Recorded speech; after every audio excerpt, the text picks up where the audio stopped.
भारत सरकार द्वारा सरगुजा संभाग के 6 स्वास्थ्य केंद्रों को कायाकल्प पुरस्कार से किया गया पुरस्कृत। स्वास्थ्य मंत्री टीएस सिंहदेव ने सभी स्वास्थ्य केंद्रों को शील्ड तथा प्रमाण पत्र प्रदान किया। अस्पतालों की साफ सफाई के लिए संभाग के 6 स्वास्थ्य केंद्रों को मिला है पुरस्कार। मोटरसाइकिल में सवार होकर हाथी प्रभावित क्षेत्र में ग्रामीणों से मिलने पहुंचे खाद्य मंत्री अमरजीत भगत। प्रभावित गांव तक सड़क सुविधा नहीं होने की वजह से मोटरसाइकिल का लेना पड़ा सहारा। हाथियों के दल ने मैनपाट क्षेत्र में कई घरों को पहुंचाया है नुकसान।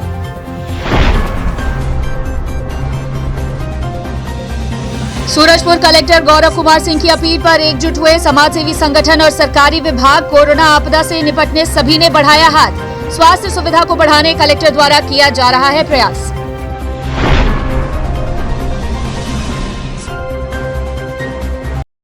नमस्कार, मैं हूं वीना सिंह। आप देख रहे हैं आवाज और खबरें अब विस्तार से।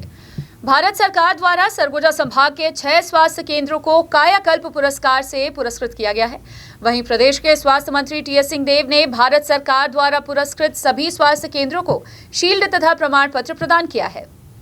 केंद्र सरकार के द्वारा सरगुजा संभाग के 6 स्वास्थ्य केंद्रों को स्वास्थ्य के क्षेत्र में उत्कृष्ट सेवा विशेषकर हॉस्पिटल की साफ सफाई के लिए कायाकल्प पुरस्कार 2018-19 प्रदान किया गया है। छत्तीसगढ़ शासन के स्वास्थ्य एवं परिवार कल्याण मंत्री टीएस सिंहदेव ने बुधवार को स्वास्थ्य विभाग के संभागीय समीक्षा बैठक के दौरान संबंधित जिले के सीएमएचओ तथा डीपीएम को संयुक्त रूप से कायाकल्प पुरस्कार के रूप में शील्ड तथा प्रमाण पत्र प्रदान किया।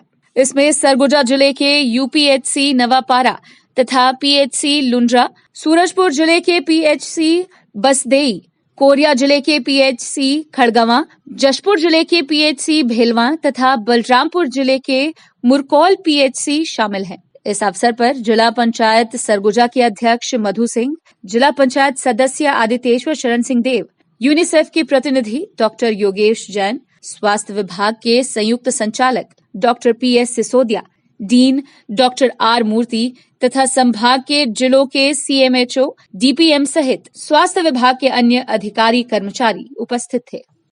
सरगुजा जिले के मैनपाट में हाथियों के दल ने कई घरों को तहस नहस कर दिया है। हाथियों की दहशत के बीच ग्रामीण जीने को मजबूर हैं। इधर क्षेत्र के विधायक एवं खाद्य मंत्री अमरजीत भगत हाथी प्रभावित क्षेत्र का दौरा करने पहुंचे थे। सड़क मार्ग नहीं होने की वजह से मंत्री भगत को बाइक पर बैठकर ग्रामीणों से मिलने जाना पड़ा।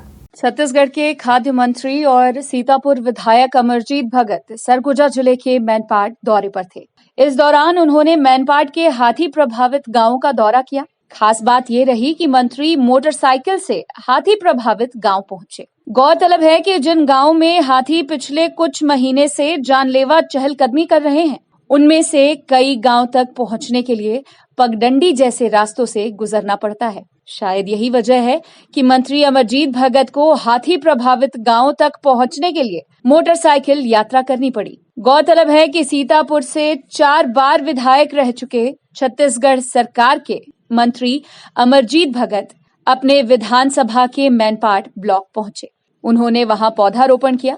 इसके बाद मंत्री अपने प्रस्तावित दौरे के मुताबिक मैनपाट के हाथी प्रभावित कंडराजा, बरडांड और चुरकी पानी के लिए निकले, लेकिन सड़क सुविधा नहीं होने की वजह से उन्हें अपने 4 पहिया वाहन के काफिले की जगह मोटरसाइकिल से गांव तक जाना पड़ा। वहीं ग्राम कंडराजा पहुंचकर मंत्री ने हाथी प्रभावित क्षेत्र के लोगों के बीच चौपाल लगाकर उनकी समस्या को सुना। इस दौरान मंत्री अमरजीत भगत को गांव के लोगों ने अपनी समस्या से रूबरू कराया। इसके बाद मंत्री ने मौके पर मौजूद वन विभाग के अधिकारियों और प्रशासनिक अधिकारियों को ग्रामीण के रहने और खाने की व्यवस्था करने के निर्देश दिए।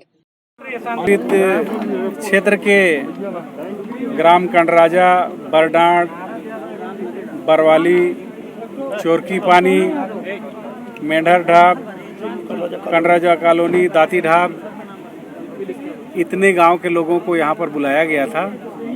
हम लोग भी इन गांव का दौरा किए और मौके पे जाकर के देखे जिस प्रकार से हाथी ने वहाँ पर तोड़फोड़ किया है, नुकसान पहुँचाया है, बहुत दुखद है। और लोगों को सहायता करने के लिए, लोगों को मदद करने के लिए हम यहाँ पर आए हैं। प्रशासन को मैंने निर्देशित किया है कि उनको उचित जगह में शिफ्ट करें, उनके रहने खाने की व्यवस्था करें और जो मुआवजा है उसको तत्काल बना करके उनको भुगतान करने की व्यवस्था। सूरजपुर जिले के कलेक्टर गौरव कुमार सिंह ने जिले को कोरोना मुक्त करने और संभावित तीसरी लहर के खतरे को देखते हुए नागरिकों से कोरोना संक्रमण की रोकथाम के लिए सहयोग करने की अपील की थी। कलेक्टर की इस अपील का असर अब दिखने लगा है। कई सामाजिक संगठन सहित आम नागरिकों ने भी सहयोग के लिए हाथ आगे बढ़ाया है। कोरोना काल के इस दौर में स्वास्थ्य सेवाओं को सुदृढ़ करना प्रशासन के लिए किसी चुनौती से कम नहीं था। कोरोना आपदा से निपटने के लिए स्वास्थ्य सुविधाओं को दुरुस्त करना प्रशासन की पहली प्राथमिकता थी, ताकि लोगों को बेहतर स्वास्थ्य सुविधा मिल सके। वहीं स्वास्थ्य सुविधाओं को बेहतर करने के लिए प्रशासन ने सभी नागरिकों से सहयोग की अपील की थी। ऐसे में कृषि विभाग समेत जिले भर के विभिन्न विभागों द्वारा 55 लाख रुपए की सहयोग राशि जीवन दीप समिति को दी गई है।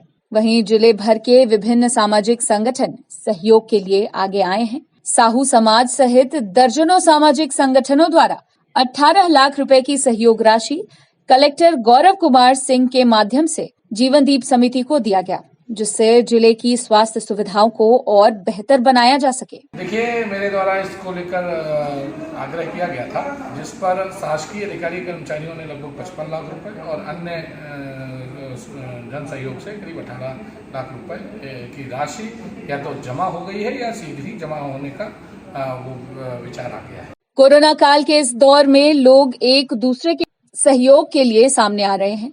वहीं साहू समाज के पदाधिकारियों ने बताया कि आने वाले दिनों में भी सहयोग की आवश्यकता प्रशासन को पड़ी तो समाज के लोग आगे भी प्रशासन की मदद के लिए तैयार हैं।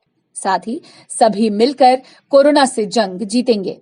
जिला प्रशासन ने साहू समाज से कहा कि कोरोना काल चल रहा है, इस समय हर समाज वालों को मदद करनी चाहिए, तो साहू समाज ने जीवन दीप समूह को 51,000 का चेक कलेक्टर साहब को दिया और विपत्ति की घड़ी में हम हर समाज वाले से अनुरोध विनय करना चाहते हैं कि हर समाज वाले बढ़ चढ़ कर इस घड़ी में जाति प्रथा न देखते हुए सबकी भला करना चाहिए। शासन का, प्रशासन का और जो गरीब लोग हैं बढ़ चढ़ के हिस्सा लेना चाहिए। हमारा ये सबसे अनुरोध और विनय है। आज भी कर रहे हैं, आगे भी करेंगे, जितना हो सके प्रयास करेंगे और बढ़ चढ़ कर हम हिस्सा लेंगे इसमें। बहरहाल कोरोना काल के विषम परिस्थिति में लोग सकारात्मक सोच के साथ सहयोग के लिए आगे आ रहे हैं और जिले में बेहतर स्वास्थ्य सुविधाओं के लिए शासकीय विभागों के साथ सामाजिक संगठनों का सहयोग प्रशासन को मिल रहा है। ऐसे में कोरोना से जंग जीतने के लिए सभी का सहयोग कारगर साबित होगा। सूरजपुर से आवाज के लिए जानी खान की रिपोर्ट। खबरों का सिलसिला जारी रहेगा, लौटते एक छोटे से ब्रेक के बाद।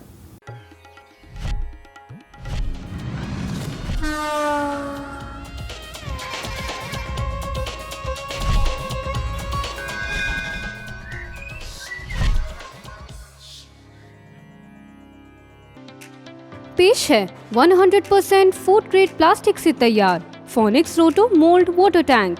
दमदार मजबूती और ड्यूरेबिलिटी की असली पहचान। 10 सालों की वारंटी वाला पावरफुल फोनिक्स वाटर टैंक, जो है पीने के पानी के लिए भी पूरी तरह सुरक्षित।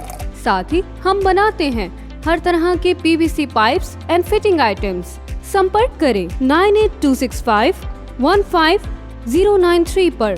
फोनिक्स वाटर टैंक, भरोसा आपका, जिम्मेदारी हमारी। क्या आपको मालूम है कि अंबिकापुर के सभी स्कूलों की ऑनलाइन क्लासेस शुरू हो गई हैं? क्या आपको वर्क फ्रॉम होम के लिए इंटरनेट की जरूरत है? अब अंबिकापुर के सभी क्षेत्रों में ब्रॉडबैंड इंटरनेट कनेक्शन की सुविधाएं उचित दरों पर उपलब्ध हैं। आज ही संपर्क करें Vande Mahamaya cable network, VM internet service, Alaknanda complex, प्रथम तल, अग्रसेन चौक, अंबिकापुर। मोबाइल 7440765555 9826120239।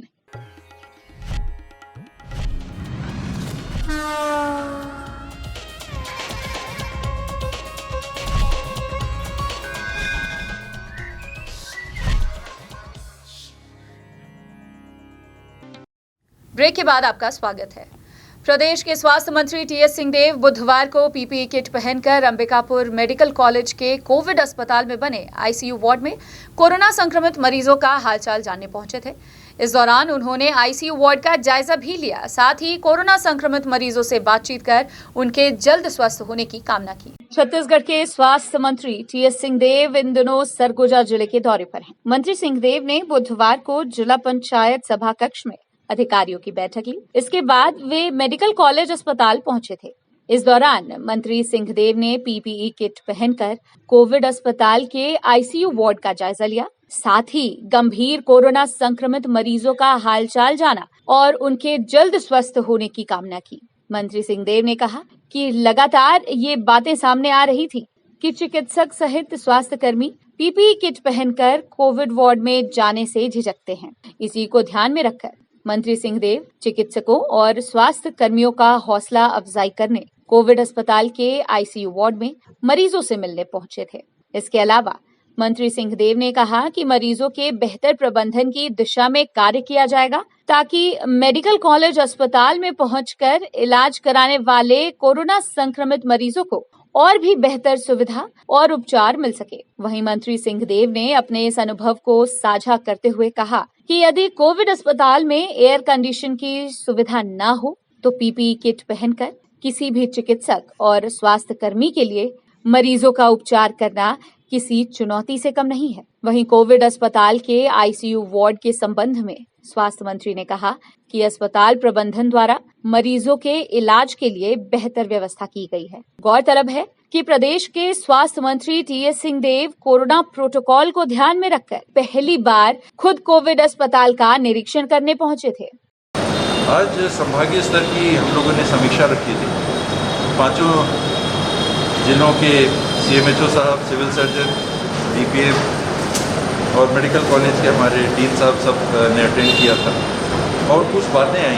एक फ्रेंड्स को यू करके संस्था है जो यहाँ काफ़ी मदद कर रही है, उन्होंने जो प्रेजेंटेशन दिया उनमें ये बातें आई कि बहुत झिझक है लोगों में, डॉक्टरों में भी, नर्सिंग स्टाफ में भी, आईसीयू वार्डों में अंदर जाके काम करना और ख़ास करके सामान्य वार्डों में भी जाके काम करना एक झिझक रही थी। पहले दौर में काफ़ी ज़्यादा थी, दूसरी लहर आई उसमें कुछ कम हुआ, लोग गए अंदर तक भी कुछ गए, लेकिन सामान्य रूप से कैसे अंदर जाके उपचार किया जा सकता है, मरीजों से बात किया जा सकता है, उनको छू के भी सांत्वना दी जा सकती है, ये कोरोना के साथ साथ डॉक्टर्स ने भी सारी ये व्यवहार सीखे। इसमें कोई ऐसा इतना ज़्यादा खतरा नहीं है। खतरा है संक्रमण एक से दूसरे को, क्योंकि मरीज तो संक्रमित है, आपको मालूम है, दूसरे को हो सकता है। फिर भी किस तरह से सावधानी बरतते हुए मरीज की बेहतर देखभाल की जा सकती है, ये आज एक प्रेजेंटेशन में काफ़ी विस्तार से बताया गया। तो उसी के बाद हम लोग को लगा कि हम लोग भी जाके देखें। डॉक्टर योगेश जैन हैं, गनियारी में बहुत सालों से काम करते रहे हैं। इस पहल को यहाँ पर उसकी अगुवाई भी वो कर रहे हैं और ये बात थी कि अगर सीनियर डॉक्टर्स के स्टाफ, स्पेशलिस्ट अगर अंदर जाने में झिझकेंगे तो जो जूनियर डॉक्टर्स हैं शायद वो भी झिझकेंगे, नर्सिंग स्टाफ भी झिझक उनको होगी कि कोई बहुत ज़्यादा खतरा है इसलिए कोई नहीं जा रहा। इन बातों को ध्यान में रखें।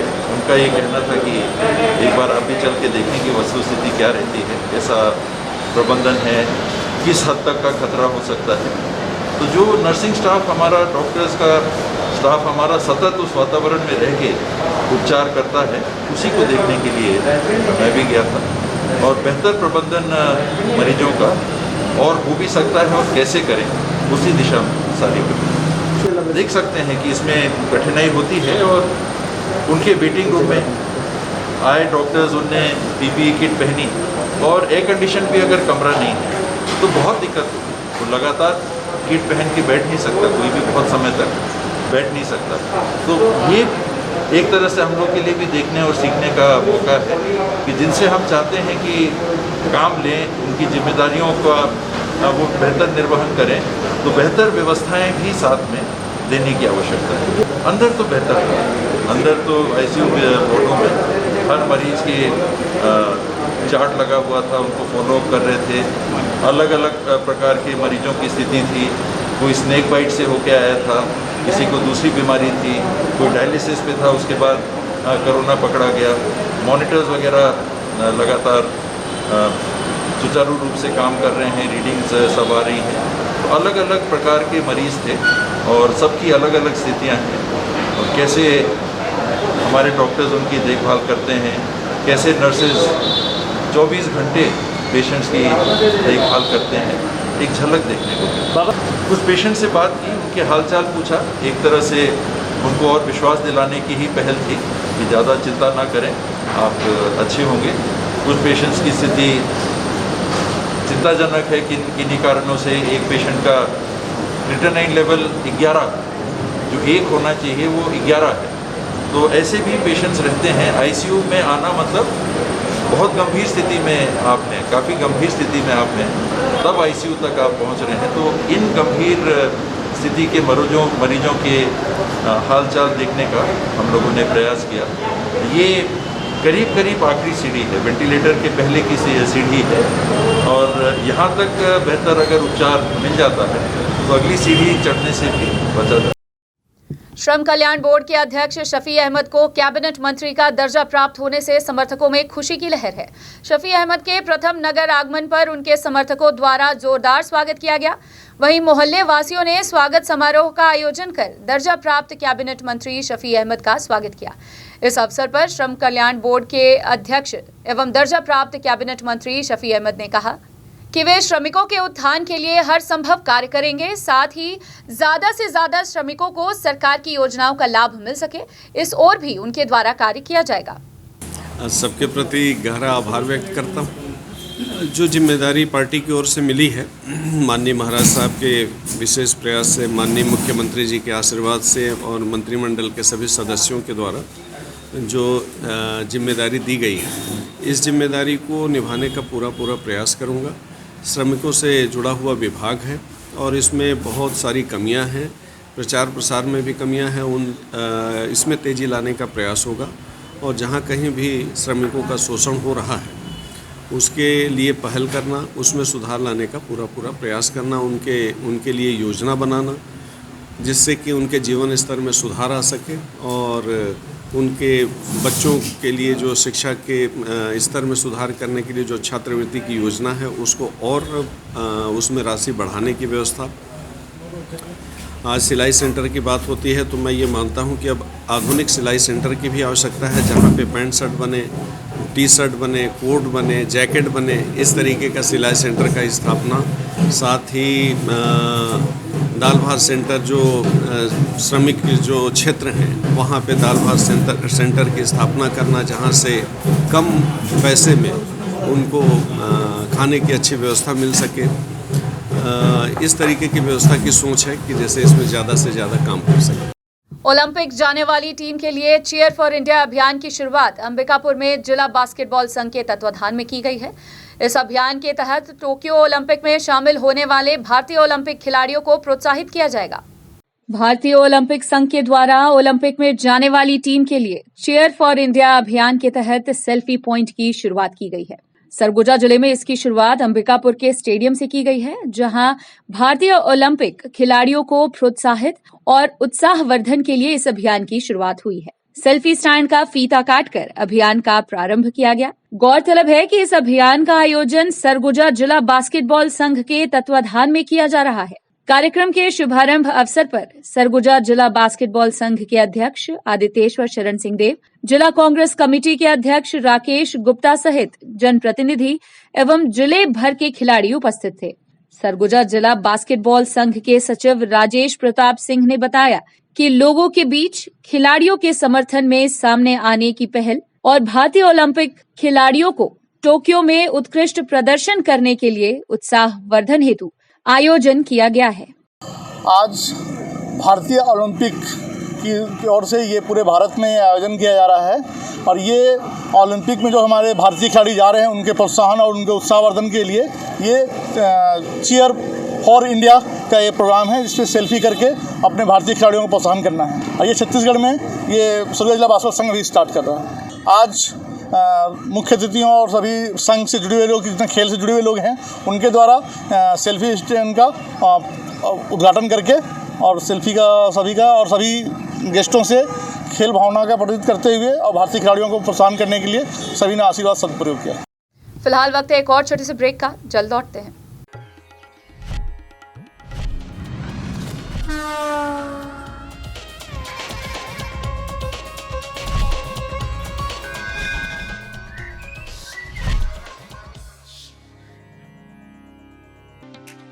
पेश है 100% फूड ग्रेड प्लास्टिक से तैयार फोनिक्स रोटो मोल्ड वाटर टैंक। दमदार मजबूती और ड्यूरेबिलिटी की असली पहचान। 10 सालों की वारंटी वाला पावरफुल फोनिक्स वाटर टैंक, जो है पीने के पानी के लिए भी पूरी तरह सुरक्षित। साथ ही हम बनाते हैं हर तरह के PVC pipes and fitting items. संपर्क करें 9826515093 पर। फोनिक्स वाटर टैंक, भरोसा आपका, जिम्मेदारी हमारी। क्या आपको मालूम है कि अंबिकापुर के सभी स्कूलों की ऑनलाइन क्लासेस शुरू हो गई हैं? क्या आपको वर्क फ्रॉम होम के लिए इंटरनेट की जरूरत है? अब अंबिकापुर के सभी क्षेत्रों में ब्रॉडबैंड इंटरनेट कनेक्शन की सुविधाएं उचित दरों पर उपलब्ध हैं। आज ही संपर्क करें Vande Mahamaya cable network, VM internet service, Alaknanda complex, प्रथम तल, अग्रसेन चौक, अंबिकापुर। मोबाइल 7440765555 9826120239।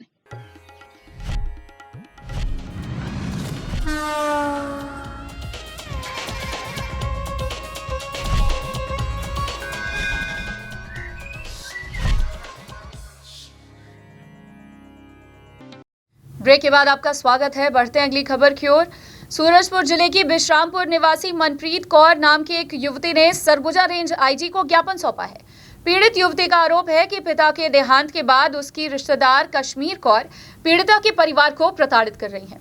कभी घर में घुसकर पीड़िता के साथ मारपीट करती हैं तो कभी पीड़िता की मां को बदनाम करती हैं। यही नहीं, पीड़ित युवती का ये भी आरोप है कि उसकी बुआ कश्मीर कौर पीड़िता के पिता की जायदाद और जमा पूंजी को हड़पने की कोशिश कर रही हैं। इस संबंध में जब पीड़िता ने बिश्रामपुर थाने में बुआ के खिलाफ शिकायत दर्ज कराई तो पुलिस ने भी पीड़िता को न्याय नहीं दिया। बिश्रामपुर पुलिस पर भी पीड़िता ने गंभीर आरोप लगाया है। पुलिस जानबूझकर पीड़िता की शिकायत को नहीं सुन रही है। वहीं अब पीड़ित युवती ने सरगुजा रेंज आईजी को ज्ञापन सौंपकर न्याय दिलाने की मांग की है। साथ ही बुआ कश्मीर कौर के खिलाफ जांच कर कार्यवाही की मांग की है। एक्चुअली 5 सालों से रिश्ते में हमारी बुआ लगती हैं वो, और 2015 में मेरे पापा जब से एक्सपायर हुए वो हमारा जीना मुश्किल की है। हाँ, और तब से वो हमारे घर ज़बरदस्ती घुस के कभी मारपीट करती है, कभी मेरी मम्मी को बदनाम करती थी, कभी मुझे बदनाम करती है। मेरे डैडी जी डोजर ऑपरेटर थे SCCL में और उनकी हृदयघात से मृत्यु हुई थी 2015 में। एक्चुअली मेरी बुआ चाहती है कि हमारी सरकारी जॉब ना लगे और वो चाहती है कि हमारे घर में जितना भी मेरे डैडी का बैलेंस है वो उन्हें मिले, हमें ना मिले। मतलब हम हमारे डैडी के बच्चे हैं हम, तो उनका पैसा उनकी वाइफ का और उनके बच्चे का होता है, उनकी बहन का नहीं होता है। हक उनकी फैमिली का होता है। सर, बिश्रामपुर थाना ने कभी हमारी मदद नहीं की, कोई सुनवाई नहीं हुई। अभी पिछले साल की बात है, मेरी मम्मी टीबी पेशेंट थी, उनके मुंह से ब्लड आ रहा था और वो जो रिश्ते में बुआ लगती है कश्मीर कौर बेबी, वो एक कार्यकर्ता है आंगनबाड़ी की, वो जेंट्स पुलिस वालों के साथ 6-7 जेंट्स पुलिस वाले थे, उनके साथ हमारे घर में घुस गई, मेरी माँ की छाती पे मारे और साथ में उसकी लड़की कमलजीत कौर मीनू थी और लड़का संदीप सिंह सन्नी था। इन लोग सारे लोग मिलके मुझे मारे, मेरी माँ को मारे। और उसके बाद मैं अपनी पीड़ित माँ को, बीमार माँ को थाना लेके गई तो वहाँ पे मेरी कोई आवेदन लेने को तैयार नहीं, ना ही किसी ने मेरी कोई गुहार सुनी कि क्या मैटर हुआ क्या नहीं हुआ। वो बोले आप अपनी बीमार माँ को लेके घर चले जाओ, आप कल आना, अकेले आना। छात्रों की प्रायोगिक परीक्षा करवाने की मांग को लेकर छात्र एकता मंच ने संत गहिरा गुरु सरगुजा विश्वविद्यालय के रजिस्ट्रार को ज्ञापन सौंपा है। ज्ञापन सौंपने आए छात्र एकता मंच के जिला अध्यक्ष यश शर्मा ने बताया कि पिछले वर्ष ऑनलाइन माध्यम से हुई प्रायोगिक परीक्षा में कई छात्र परीक्षा देने से वंचित रह गए थे। वहीं भूगोल विषय के प्रथम, द्वितीय एवं तृतीय तीनों वस्तुओं के कुल 71 छात्र छात्राएं परीक्षा से वंचित रह गए हैं। गौरतलब है कि महाविद्यालय द्वारा कुछ दिनों पहले भूगोल विषय का प्रायोगिक परीक्षा ली गई थी, परंतु सभी परीक्षार्थियों तक परीक्षा की जानकारी नहीं मिल पाने से लगभग 27 से अधिक छात्र परीक्षा देने से वंचित रह गए हैं। इसी संबंध में छात्र एकता मंच द्वारा जल्द से जल्द बचे छात्रों की प्रायोगिक परीक्षा कराने की मांग को लेकर संत गहिरा गुरु विश्वविद्यालय के रजिस्ट्रार को ज्ञापन सौंपा है। देखिए, आज विश्वविद्यालय में हम शेष बचे हुए छात्रों का प्रायोगिक परीक्षा आयोजित करवाने की मांग को लेकर विश्वविद्यालय आए थे। तो पिछले क्या हुआ था कि पिछले वर्ष बहुत से, लगभग भूगोल विषय की बात करूं तो 71 मतलब 71 ऐसे छात्र हैं जो बच गए थे प्रायोगिक परीक्षा बैठने में। और इस वर्ष क्या हो गया कि पिछले महीना 4 अप्रैल को महाविद्यालय द्वारा छात्रों को सूचना ही नहीं दी गई कि प्रायोगिक परीक्षा हो रही है, और इसमें से 71 में से मात्र 35 बच्चों का एग्ज़ाम हो पाया और बाकी लोग बच गए।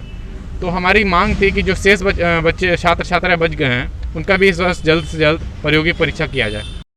सूरजपुर में प्रधानमंत्री फसल बीमा सप्ताह का शुभारंभ किया गया है, जहां इस वर्ष के खरीफ फसल के बीमा के लिए किसानों को प्रोत्साहित करने के लिए जिले भर में वाहन के माध्यम से प्रचार प्रसार करने की शुरुआत की गई है। फसल बीमा सप्ताह के वाहन को जिले के कलेक्टर गौरव कुमार सिंह ने हरी झंडी दिखाकर रवाना किया। गौरतलब है कि पिछले साल 31,000 से ज्यादा किसान फसल बीमा में पंजीकृत थे, जिनमें से लगभग 4,000 किसानों को लाभ मिला था। वहीं कलेक्टर गौरव कुमार सिंह ने बताया कि 7 जुलाई तक प्रधानमंत्री फसल बीमा सप्ताह मनाया जाएगा और खरीफ फसलों के किसानों को फसल बीमा के लिए जागरूक किया जाएगा। ये 1 जुलाई से 7 जुलाई तक फसल बीमा सप्ताह के रूप में मनाया जा रहा है, जिसमें विभिन्न जागरूकता माध्यमों से और ग्राउंड लेवल के जो हमारे फंक्शनरीज हैं उनके माध्यम से हमको ज़्यादा से ज़्यादा अपने जो कृषक हैं खरीफ फसल के उनको का बीमा कराना है, जिससे कि आने वाले समय में इनको ज़्यादा से ज़्यादा लाभ दिया जा सके। जैसा कि पिछले वर्ष में 31,000 से ज़्यादा लोगों ने पंजीकृत हुए थे, जिनमें से 4,000 लोगों का बीमा क्लेम मिला था, जो 167 लाख रुपए के आसपास था। बुलेटिन में फिलहाल सिर्फ इतना ही। शहर से जुड़ी खबरों के लिए देखते रहिए आवाज। इस न्यूज के स्पॉन्सर हैं वीएम इंटरनेट, अलकनंदा कॉम्प्लेक्स, प्रथम तल, अग्रसेन चौक, अंबिकापुर, सरगुजा, छत्तीसगढ़।